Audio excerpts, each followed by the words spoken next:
চকরিয়া পৌর শহরের সোসাইটি বাইতুল মামুর শাহী জামি মসজিদের পরিচালনা কমিটির বিরোধকে কেন্দ্র করে 4 জুমা প্রায় 1 মাস ব্যাপী পুলিশ পাহারায় নামাজ আদায় করেন মুসল্লিরা। প্রতি জুমাবারেই এভাবে পুলিশ পাহারায় নামাজ আদায় করতে হয়।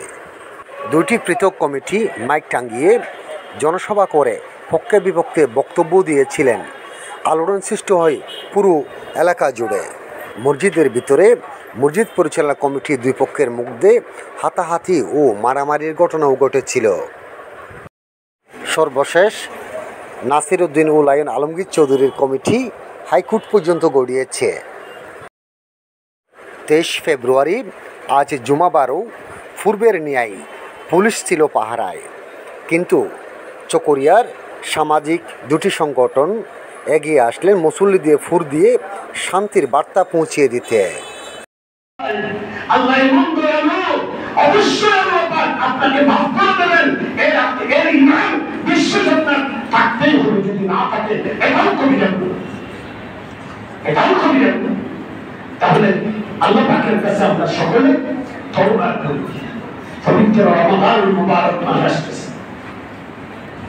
রমাদানুল মুবারক মাস পাইল, আমার পাইল, তার গুণামুক্ত হতে পারবো না, সে গুণামুক্ত হতে পারবো না। আল্লাহ রাসূল তাদের জন্য বদদুয়া করেছে।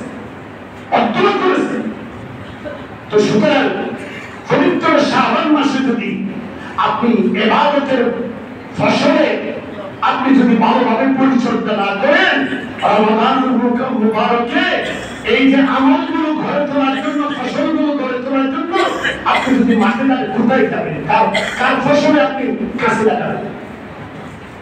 এই জন্য আল্লাহ রাসূলের একজন সাহাবী এইভাবে বর্ণনা করেছেন, রজব মাস ইবাদতের বীজ বপন করার মাস, আর শাবান মাস এই ইবাদতের বীজ যেগুলো মাঠে বপন করছেন এগুলো পরিচর্যা করার মাস। রমাদানুল মুবারক মাস ওই ফসল ঘরে তোলার মাস, আসুন আল্লাহ আমাদেরকে সকলকে এইভাবে বেশি বেশি করে তওবা করে আল্লাহর দ্বীনের ভিতরে পরিপূর্ণভাবে দাখিল হওয়া আল্লাহ আমাদেরকে তৌফিক দান করুন।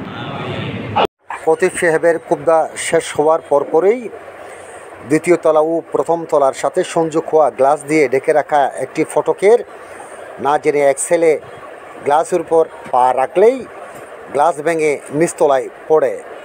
সামাজিক সংগঠনের পক্ষ থেকে চৌরিয়া থানার officer in charge OC Sheikh Mohammad Ali সহ মুসল্লিদের মাঝে ফুলেল শুভেচ্ছা জানান তারা।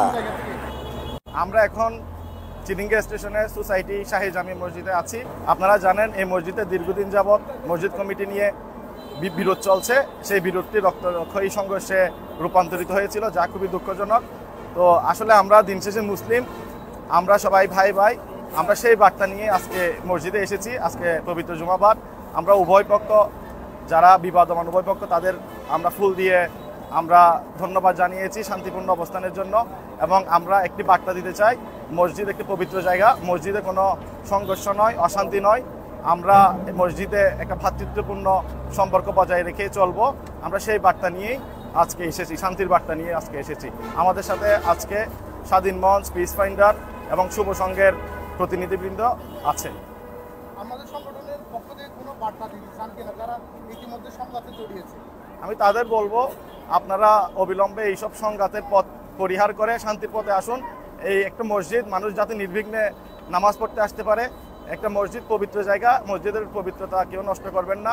মসজিদ কমিটি নিয়ে যে বিরোধ আছে তা আপনারা বসে মীমাংসা করে ফেলুন।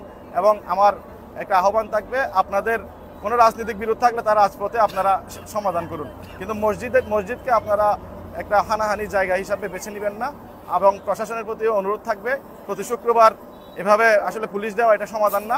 তার চেয়ে বরং আমি মনে করি যারা বিবাদমান 2 পক্ষ আছে তাদেরকে নিয়ে বসে এই সমস্যাটা সমাধান করা উচিত। প্রতি শুক্রবার এখানে পুলিশ দিবে, মারামারি হবে, মামলাবাজি হবে, এটা আসলে কোনো সমাধান না। আমরা আশা করি আমাদের যে শান্তির বার্তা সেটা সব জায়গায় ছড়িয়ে পড়বে।